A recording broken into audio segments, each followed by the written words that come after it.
Welcome to the workshop, A Healthy and Vibrant 2023, or if you like, A Healthy and Vibrant Christmas, with a view to a healthy and vibrant 2023. So this is all about limiting the damage that we sometimes do by overindulging at Christmas. Yeah, how to have a really good time, how to have everything we want out of the Christmas, out of the festive season, enjoy all the foods we want, but without feeling sluggish, lethargic, bloated, tired, and then with the inevitable weight gain. Yeah, so how many people here have ever had a little bit of an overindulgent Christmas and then had regret because actually now there's half a stone on, 10 pounds on. Used to be, for me, used to be 10 pounds on every Christmas. And at the time I would just throw caution to the wind. Yeah, you know, it doesn't matter. We could just forget about dieting. We're going to have a lovely Christmas and I'll sort out the damage in the new year. Is that what it's been like for you in the past? Absolutely. So it's about, this workshop is about how not to get there, how to enjoy Christmas and everything you want from it, but in a much more conscious way that's not going to lead to guilt or regret or, you know, a lot of damage come January. So let's make a start. I've got some slides that I want to share with you. Let me just share my screen. Share screen. Okay, can you see my slides? Great. So, Healthy and Vibrant 2023, let's find out how we make next year the healthiest year yet. So a few things I'd like to start with. This is what we're going to cover, a little bit about my story, how Christmas used to be for me, how it is now. Yeah, so much more enjoyable, much healthier, but still really enjoying the foods and the activities that I love and the drinks. We'll talk more about you, your Christmas, your upcoming festivities, but also any health concerns that you may have that you want to bear in mind this season as we look forward to Christmas and limiting the damage. Yes, we'll get you focusing on health as well as food. Looking ahead to 2023, how do we get off to a great start with our health objectives? In a very different way from previously. Who's ever had a New Year's resolution to lose weight, feel great, and next year, starting on January the 4th or whatever the first Monday is, we go back to work? And how often does that work for you? I mean, every single year I used to do the same thing. Never ever worked, because January meant eating up all the Christmas food, and the chocolates and the wine were still around. And then of course we got Blue Monday, which everybody's feeling really, really grumpy and back in work and not much to look forward to. And then before you know it, you've got Valentine's Day, and Valentine's Day meal out and chocolates, and then before you know it, it's Pancake Day. And then before you know it, it's Easter. And then, you know, the diet never starts, does it? So we're going to break free from that trap, break free from this idea that we've got to diet. We've got to, you know, start in the new year. We've got to diet. We've got to, this idea of yo-yo dieting and this temporary fix. Let's forget that, and let's look at how we can have not just a healthy 2023, but how we can have good health and manage our weight stably for the rest of our lives. Okay, so a little bit about me. There's an old picture of me there. God, that goes back to, when does that go back to with that dress? Say about 10 years ago, 10, 12 years ago, I think. Always life and soul of the party, always loved to drink. But the point I'm making here is, for me, Christmas was primarily about food and drink. Yeah. It was more about food and drink than anything else. Yeah, okay, yeah, family, games, but it all involved food and drink. There was no separation between who am I going to see, where are we going to go, what fun are we going to have, what games are we going to play, what films are we going to watch. There was no separation between that and what food am I going to eat. Does that sound like you? You know, it's embedded, isn't it? The food and drink is embedded into Christmas. But I found that the downside of that was, let's just go to the next slide.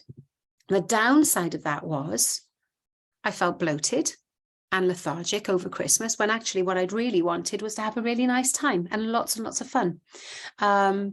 Regret in the new year, weight gain. This is a photo of me receiving a Christmas present in 2014. This is before, this is basically Christmas Day. This is without even the overindulgence of the rest of Christmas and New Year. But already I'm feeling very, very unhappy because I couldn't find anything nice to wear. And you can see that my face is puffy. I didn't realize it at the time, but what was taking away my looks was this puffiness in my face. And sometimes I'd wake up and I'd feel, oh, my eyes are really puffy. I haven't got much of a face today. What's going on? But you can already see here in my face that the pre-Christmas indulgence had started to take its toll. And so I struggled to have what I wanted, what I wanted was to look great at Christmas, and then spend time with the family, etc., parties, drinks with friends. But I was miserable because I couldn't find anything nice to wear. I couldn't get my face to look nice, and I hated having my photo taken.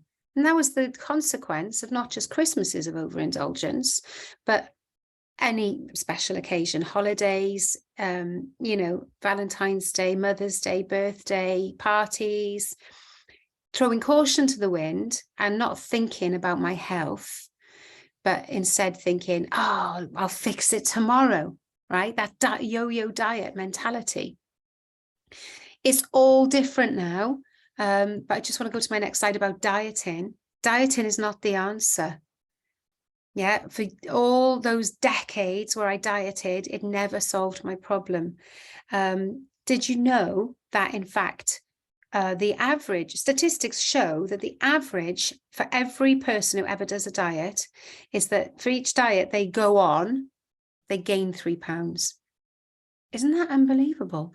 And of course, the reason is when we go on a diet, we deprive ourselves and we think, right, we've got to cut back, reduce my calories, reduce my fat, whatever it is, whatever diet you're doing. And then when you stop because something comes up, or you get stressed, or you can't be bothered, or it's too much, you can't cope, you've got no willpower, or celebration comes up, you go, I'm not dieting today. And you stop and you overdo it because of all the deprivation you've suffered in the last few days or weeks. So restriction and deprivation, and then giving up, and then overdoing it. And so it's just this vicious circle. Dieting requires willpower. Who here has a willpower of steel? I certainly don't. I have no willpower whatsoever. One of the reasons why I could never stick to a diet. Willpower is only good for so long. Willpower will get you so far, but it's not a sustainable technique.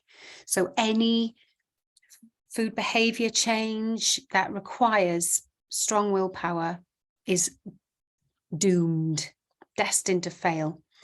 One of the other reasons why diets just don't work in general is they ignore the deep psychology that's going on about why we're driven to eat, not to mention the hormonal drive to eat, the hunger hormones, the sugar cravings, they're all very, very real. And typical diets that just say, here you go, this is how you eat, follow that, and you'll be fine. They ignore that psychology, especially for us women. There's a lot of emotional eating going on. We eat for comfort, don't we? We eat for reward. We eat when we're feeling down, and we eat to celebrate. We eat for social occasions. We eat when we've had a good day, we celebrate with food or wine. So dieting very often ignores the fact that there are so many different motivations to eat and to overindulge. So what it means is that when diet just tells you here's how you should eat, and it ignores all those other factors, that requires willpower of steel to do that. And so it just doesn't work, it fails. And another huge reason I see with clients that show up wanting something different is they have a really guilty relationship with food. Yeah, it's like, I'm going to have a little naughty treat. There's so much guilt around eating, and particularly with eating treat foods or celebration foods. That's no way to live, is it?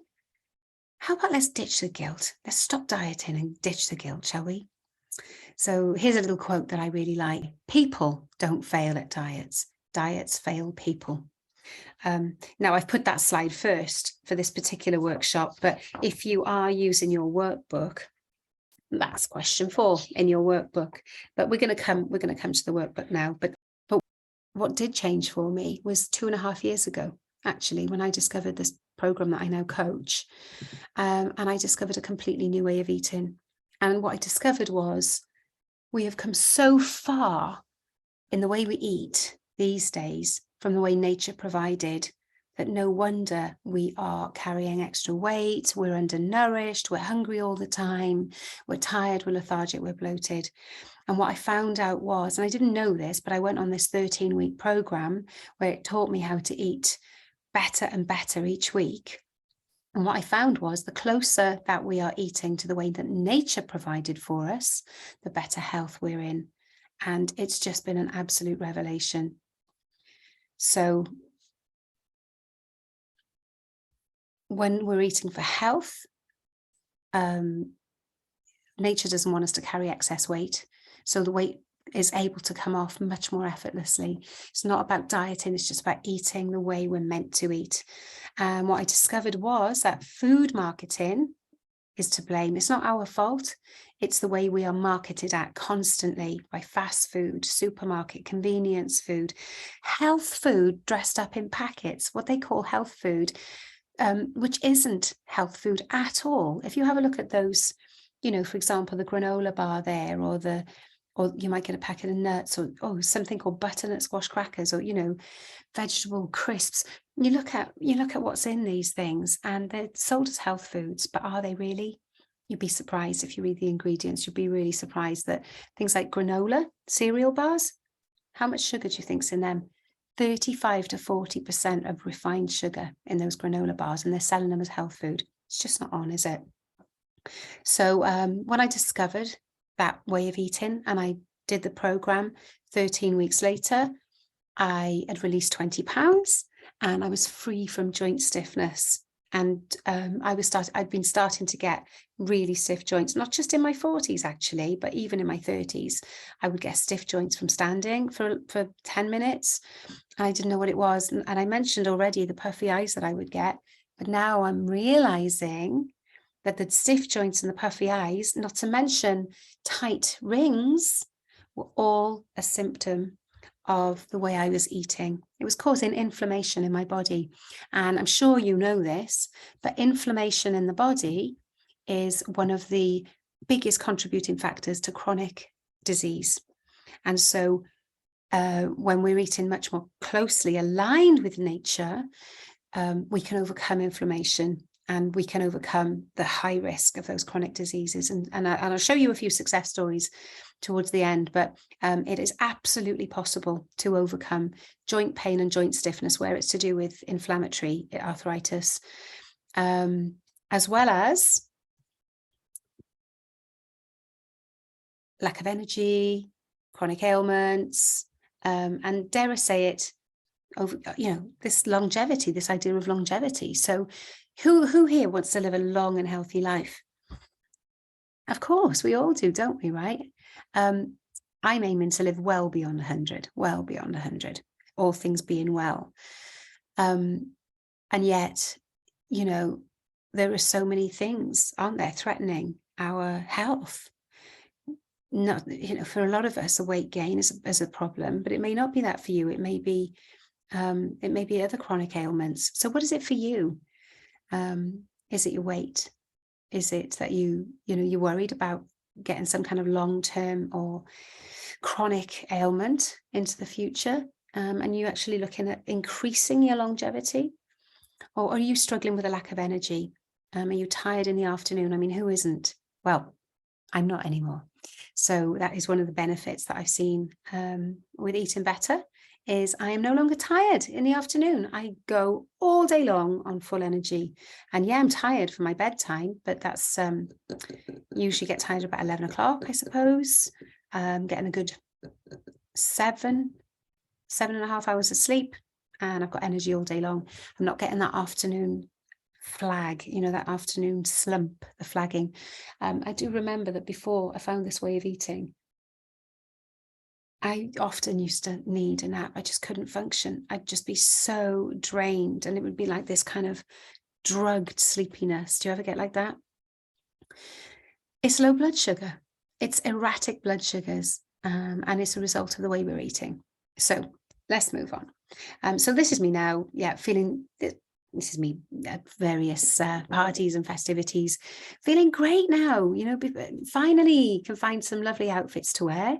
Don't get me wrong, I'm not ready to wear a slinky, close-fitting short dress, you know, not quite ready for that, but I can put lovely clothes on and feel great and be really confident having my photograph taken now. So that makes a huge difference. I'm actually comfortably in a size 14, 12 to 14, 16, 18, 20. So I'm a good 3 sizes below where I was at my heaviest after I had my kids. And it feels great. It's just liberating. And to be confident on camera, you know, now I can actually see I've got eyes. I've got eyes. Feels brilliant. So what is it for you then? And how would it feel? Yeah, let's come back to your workbook. Let's just come back to your workbook. Question 1 in your workbook: what is your main health concern?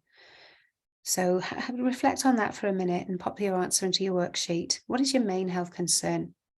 And then if you could become the healthiest version of yourself, how would you feel? You know, given that it can be done, how would that feel for you to feel healthy, to feel energetic, to feel slim, to feel like your risk, or to know that your risk of chronic disease have just decreased, and you're eating for the best chance of good health that you possibly can. You know, you've bought yourself longevity. How would that feel? What kind of a difference would it make to your life if you had that energy, if you had that reassurance, if you had that body confidence? What would you do differently? What would you do more of? And then how would it impact on those close to you? You know, how would it impact on the kids, the grandkids, the hubby, the partner? Would mum stop nagging you? You know, would the kids stop nagging you? Would you be leading by example with your eating? Would you be leading by example? Oh, I meant to say, if you've got a glass of water, take a sip now. If you haven't got one, go and get yourself a glass of water. One of the first things we can improve.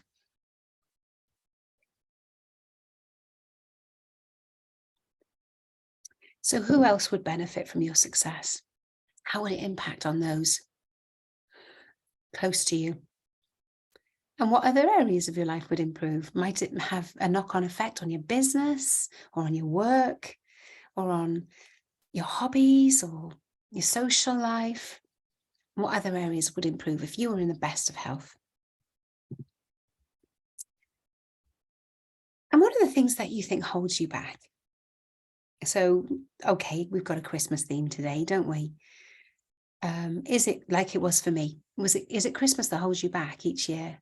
The overindulging the sweet things, the not knowing when to stop, the drinking, the one day after the next, then it runs into January. Christmas parties starting early, so before you know it, you've got a month of Christmas. Is it that? Is it an addiction to sugar cravings? Is it lack of motivation? Is it emotional eating? You know, compulsive eating, eating for reward, eating for comfort, eating to feel better, eating because you're lonely, sadness. Yeah, looking for some joy. The easiest way to find joy is in food. But the question is, when you eat for joy, does it truly bring joy? That's the question. We're going to look at that. We're going to go a little bit deeper and look at that. Is it that you've tried things before, but you can never stick to anything? Join the club. We need something new, don't we? So what do you think holds you back? Maybe just reflect on that and pop that into question 3 in your workbook.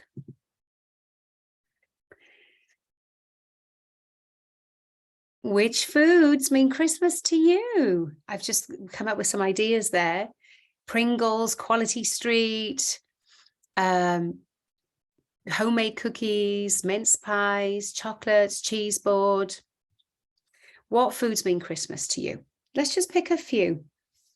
And we'll jump into number 5 now, because why diets and exercise programs are so hard to stick to. Well, I covered that in a previous slide, but it was the whole willpower thing and the lack of attention, the lack of understanding about your food psychology. So we're going straight to question 5. Which foods mean celebration to you? And why is that? So why is Pringles a feature of Christmas? Is there a traditional reason?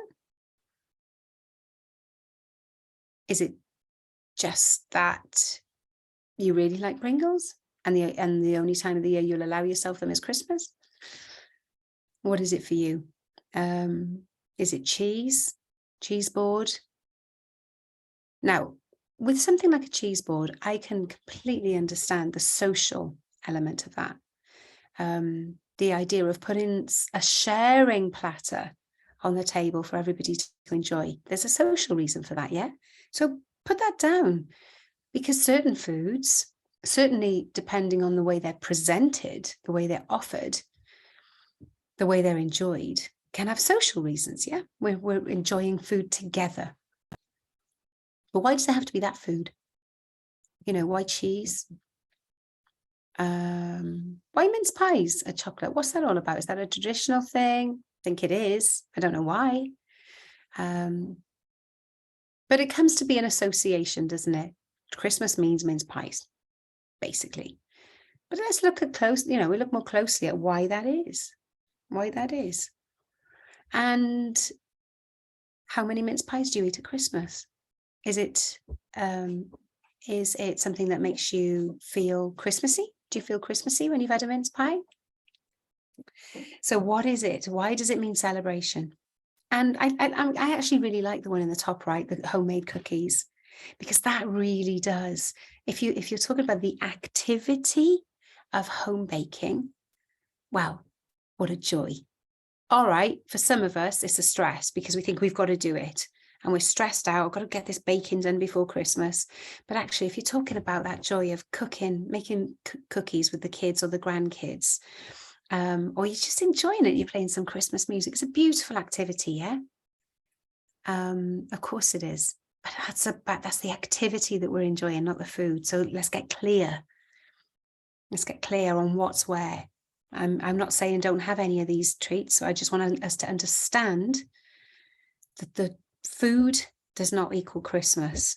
It's the association or the tradition or the activity or the socializing around that food that means Christmas to us. What I'd like to, so that's question 5 in your worksheet. What is it? Oh yeah, purposely overindulging. Why does that food mean Christmas to you? For example, Pringles and the chocolates. How many of us have bought Pringles and chocolates just because it's an excuse to purposely overindulge? Binge even. Oh, I can do this, it's Christmas. And there's no social reason, there's no celebration. It's just, oh, it's Christmas, I'm going to have it. Interesting, isn't it? Interesting. No guilt. Just observe that is what happens. And then when we do that, if we do overindulge on the chocolates, the crisps, how does it feel when you had a whole box of Pringles?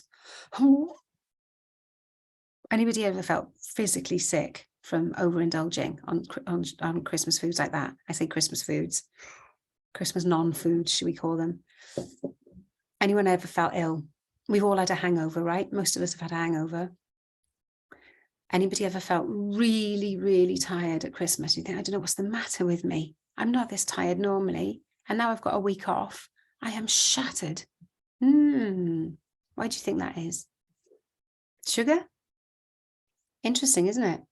Because sugar gives you a hit, which is why it makes us feel good and why we keep doing it. It becomes a habit, gives us a hit. And then what happens later? Half an hour later, dumph. Flagging.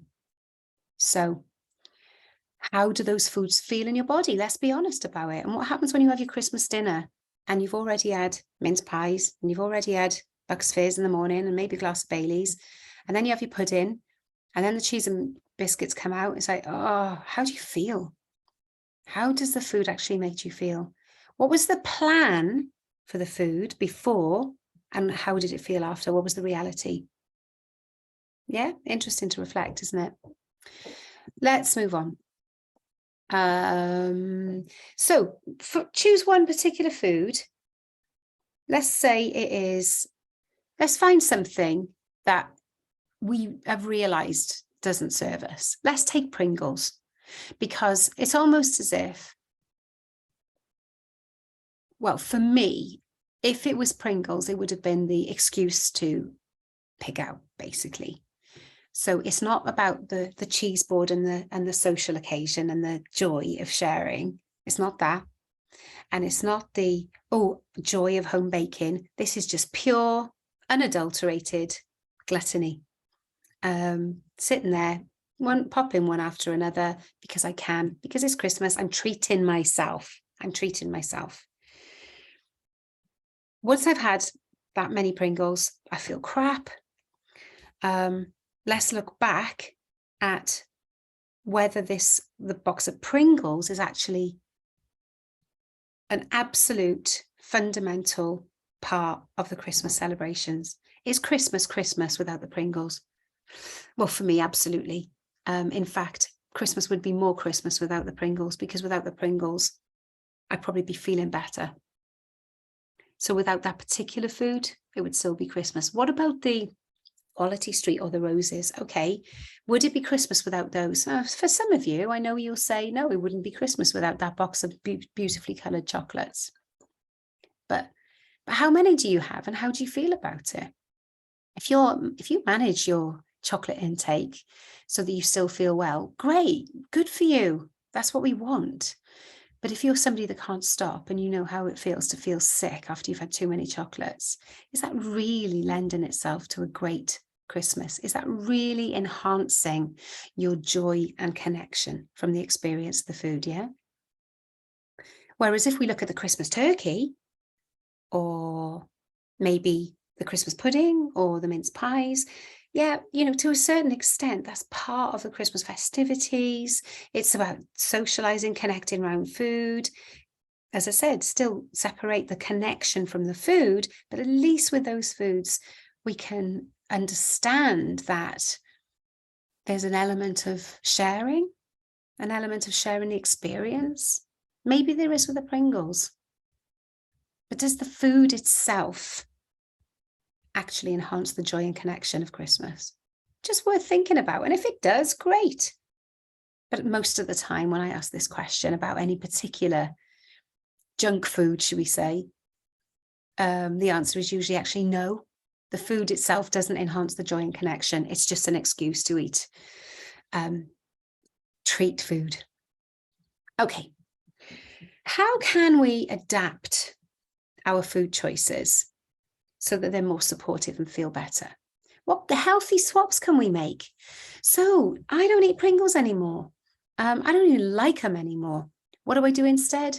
Well, when I want something really crunchy, I'll have toasted salted nuts that I've done myself. So I will toast some cashews, or I love toasted pecan nuts, or something really nice and savory. I love roasted parsnip crisps, roasted butternut squash, a little bit of crispy roast vegetables. Have you ever tried roasted courgettes? Made like crisps, nice and thin. You roast them until they're dry and crispy. Oh, I forgot to say, you coat them in a little bit of oil, salt, pepper. Oh my goodness, they are divine. So homemade crisps,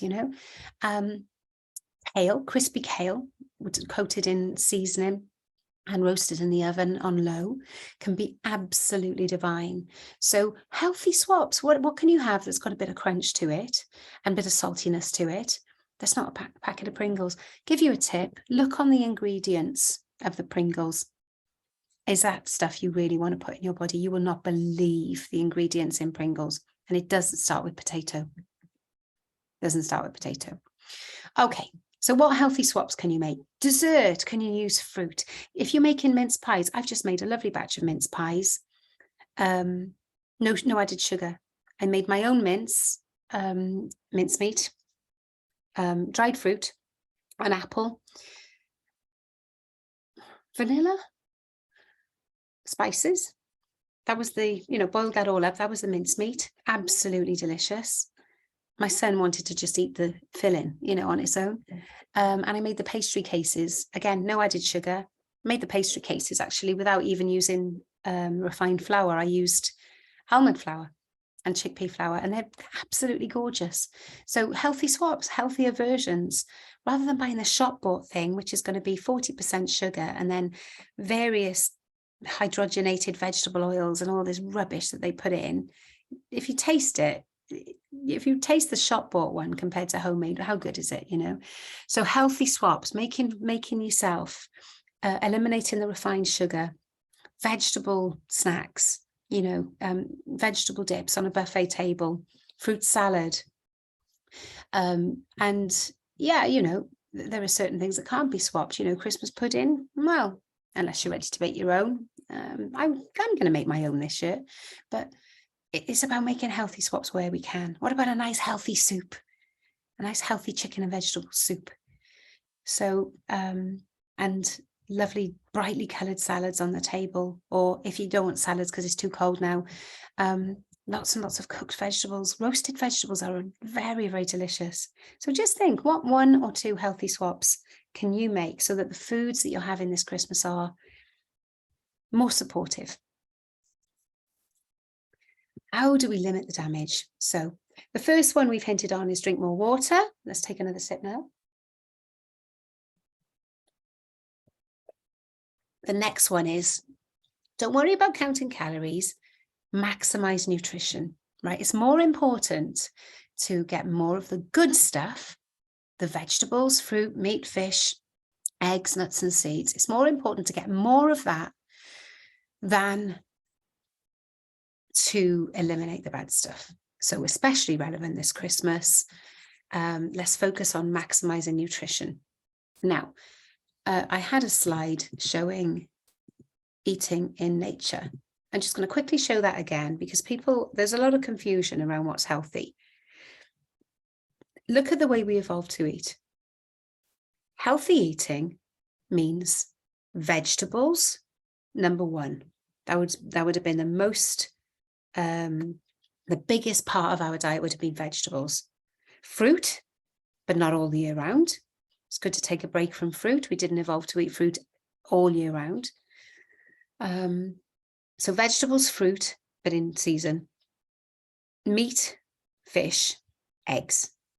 And then, of course, you've got nuts and seeds, which you can make amazing things out of. Now that we've got nuts and seeds in abundance, we can make any delicious, concoction. Like I say, my mince pies.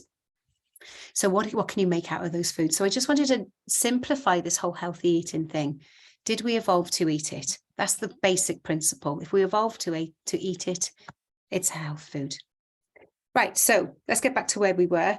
Limiting the damage this Christmas. So we've talked about drinking more water, absolutely fundamental. If you can drink 1.5 to 2 litres of water every day over Christmas, you will limit the damage. I promise you. If that's one thing you do, make it that, okay? Make healthy swaps where you can, and enjoy the foods where you can't. If they're foods that you're absolutely going to enjoy with the family, the cheese, the mince pies, the Christmas pudding, enjoy them to the full and tune in consciously. Tune in consciously to the actual experience. Don't just wolf it down. Let's have a conscious experience. Enjoy every mouthful. Use a smaller spoon. Talk about the flavors. Talk about the ingredients, the flavors, the spices. Just really, really enjoy the experience and maximize the quality of that food. Buy the best quality of that food that you can. And I've got here prioritize connection. So what I mean by that is, instead of making food the number 1 priority, Make the human connection the number one priority. Make that your top priority, and you will find that you eat less of the rubbish. When you're fully present and you're playing a game and you've prioritized your full attention on the game, you're probably less likely to go and get yourself a plate of leftovers. Do you see what I mean? Fully present, enjoying the other humans, enjoying the activities. So looking ahead then to 2023, how can we, so we're already off to a great start because our Christmas has been less damaging than before. But how do we make 2023 different from all the previous years where we promised ourselves that we would lose weight, get fit, get healthy? How do we make it different? Well, one of the ways that you can do that is by joining me on my 90-day challenge, which starts in January. This is one of the ways you can do it. So the 90-day challenge is a program. Many of you will already know it. Some of you will already have, we've got a couple of graduates here. Some of you will have already done it with me. But the 90-day challenge is a way of ditching dieting forever and choosing health, learning to ditch ever needing willpower again and just wanting to eat healthy, learning how to just want to eat healthy. Because when you learn how good it feels when you're eating for health, you'll never want to go back to eating the way you ate before. You'll break free from those food cravings by getting properly nourished. Understand where the emotional eating comes from. Understand why we eat for comfort, why we eat for reward. Learn to love to eat for health without depriving yourself. You know, we coach complete food freedom. So the graduates who've been through this program with me, and I've coached 100 people so far, the graduates who I see every day on this program are eating exactly the way they want to eat. I certainly am. I've certainly had a couple of mince pies. I like a little bit of chocolate. I like wine. It's about food freedom, but loving the foods that you are eating for health. The WILDFIT 90-day challenge is a way of burning fat very efficiently. We get you into a fat burner metabolism.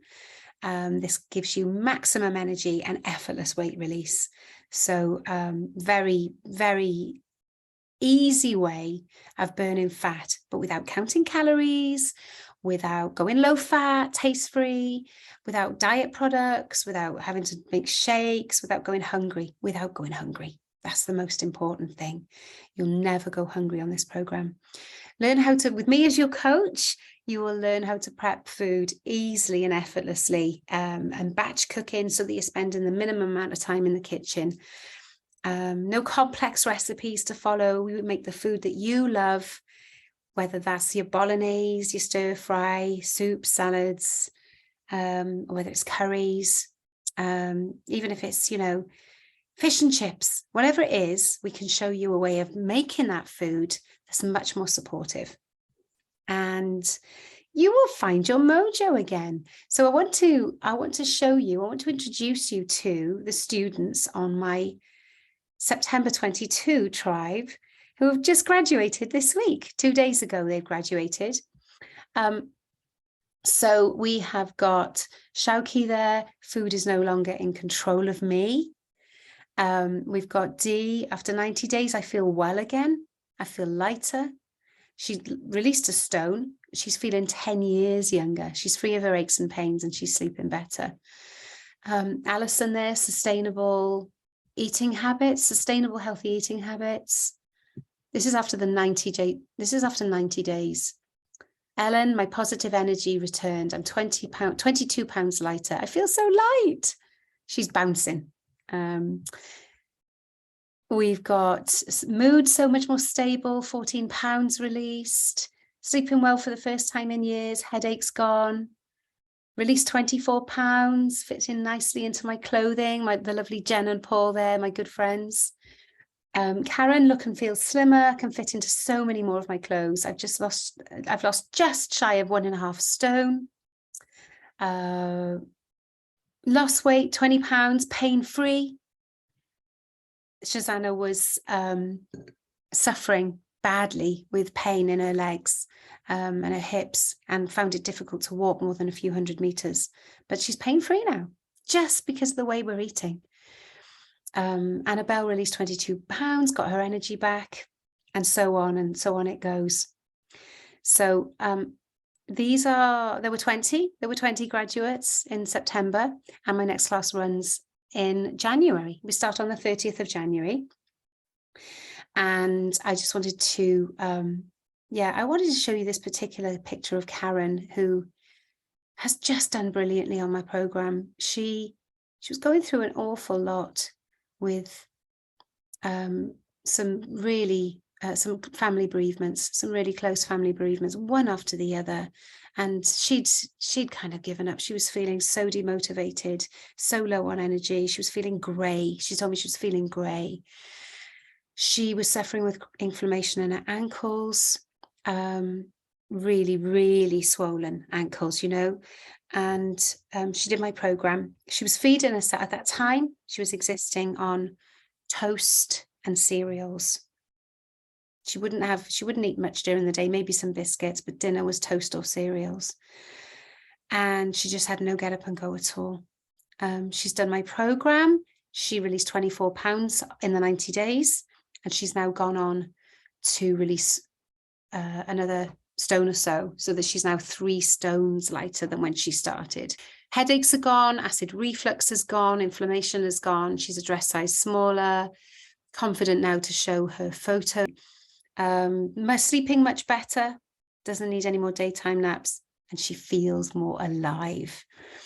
And it just brings joy to my heart when somebody says that, you know, I feel more alive. You know, this program's given them their life back. And there are tens and tens of these in my treasure trove of stories. There's Drew, feeling in control of food, released nearly 2 stones, more body confident, no more cravings, really loving healthy eating now. So that's all what they've achieved on my 90-day challenge. And I run 4. I've been running 4 of these a year, and the next one's in January. So the invitation is for you. Because you've come to my workshop today or watched the replay, I'm going to extend to you a very special offer on the last slide. But let me just show you what's included. So it's a 13-week program, a food transformation program. It's not dieting, it's not exercise, it's not. There are no diet plans. There's no food plans to follow. There are suggestions if you want them, but it's a 13-week program where we make 1 change per week. And sometimes the change will be adding in something super healthy, like drinking more water, eating more fruit, more veg, or it might be taking a temporary break from something that's causing you to be stuck, just a temporary break. And then each week we enhance, we build upon the previous week. So each week you start to feel better.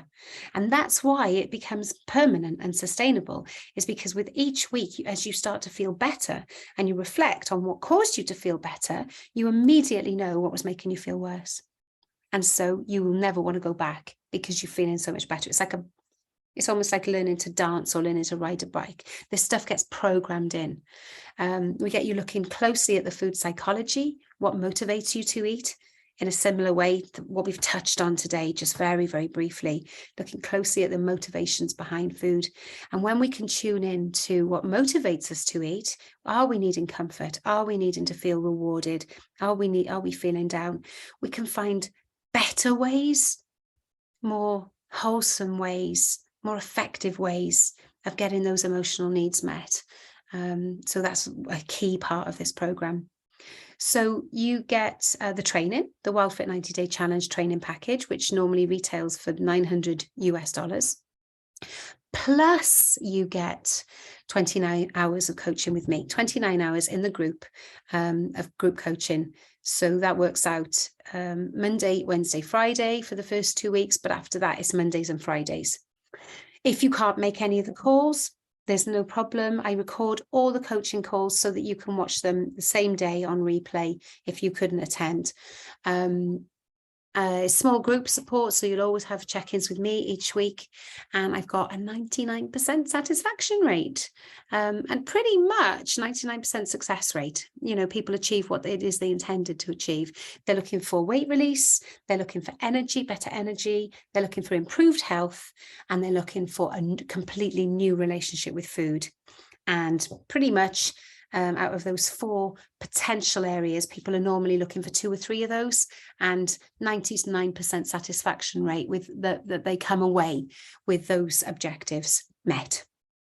So to say thank you to you for attending this workshop, I'd like to make you a very special offer. My January class, the price that I'm going to be charging for that in January is $1,200. That's the entire program, and it includes the WILDFIT 90-day challenge, which is worth $900 anyway on its own. But I'm going to go VAT registered next year, so I've needed to inflate my prices by 20% to allow for that price hike.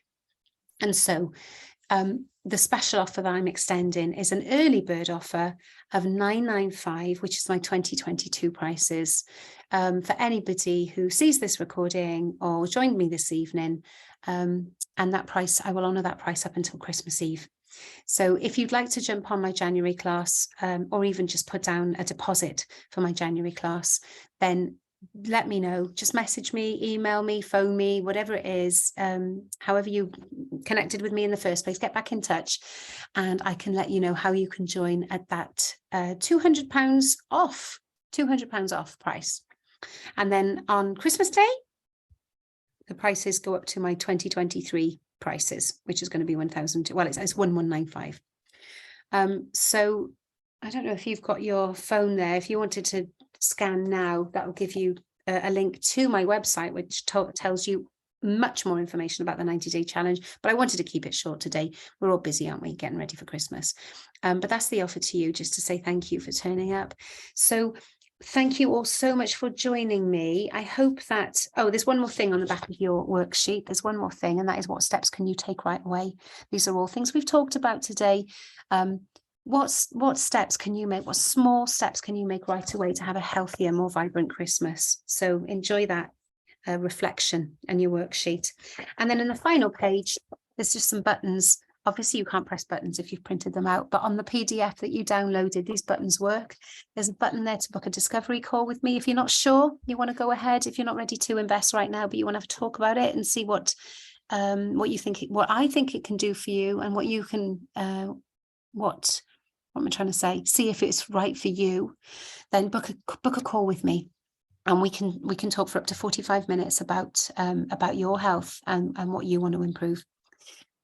Success stories, there's a link there to loads and loads and loads of client successes. There's so many I haven't even posted actually, but just ask me if there's anything in particular that you're looking to improve. Just ask me, and I'll find you lots of examples of people who've improved that very thing. Crohn's disease, fibromyalgia, type 2 diabetes, high blood pressure, IBS, rheumatoid arthritis, skin conditions, allergies, you name it.